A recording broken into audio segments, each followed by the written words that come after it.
కోట్లు సంపాదించేవాడైనా కటిక పేదవాడు అయినా ఏడుకొండల వాణి ముందు అన్నప్రసాద భవనంలో కూర్చోవాల్సిందే. అసలైన అమృతం అంటే ఏంటో అక్కడే తెలుస్తుంది. దర్శనం అయిపోయి బయటికి రాగానే ఆకలితో ఉన్న తన బిడ్డల కోసం ఆ అఖిలాండ కోటి బ్రహ్మాండ నాయకుడే ఎదురు చూస్తున్నట్లు అనిపిస్తుంది.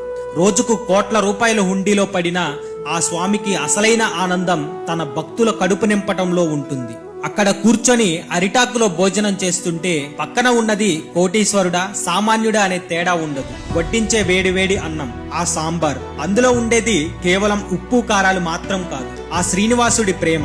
ఆ అన్నం ముద్ద గొంతులో దిగుతుంటే కళ్ళమ్మట నీళ్లు రావడం ఖాయం. కడుపు నిండిందన్న తృప్తి ప్రతి ఒక్కరిలో కనిపిస్తుంది. బయట వేల రూపాయలు ఖర్చు పెట్టి 5 స్టార్ హోటల్లో తిన్నా రానంత ప్రశాంతత స్వామివారి ప్రసాదం అన్న ఒక్క భావనలో ఉంటుంది. ఈ తృప్తిని మీరు ఎప్పుడైనా ఫీల్ అయ్యారా?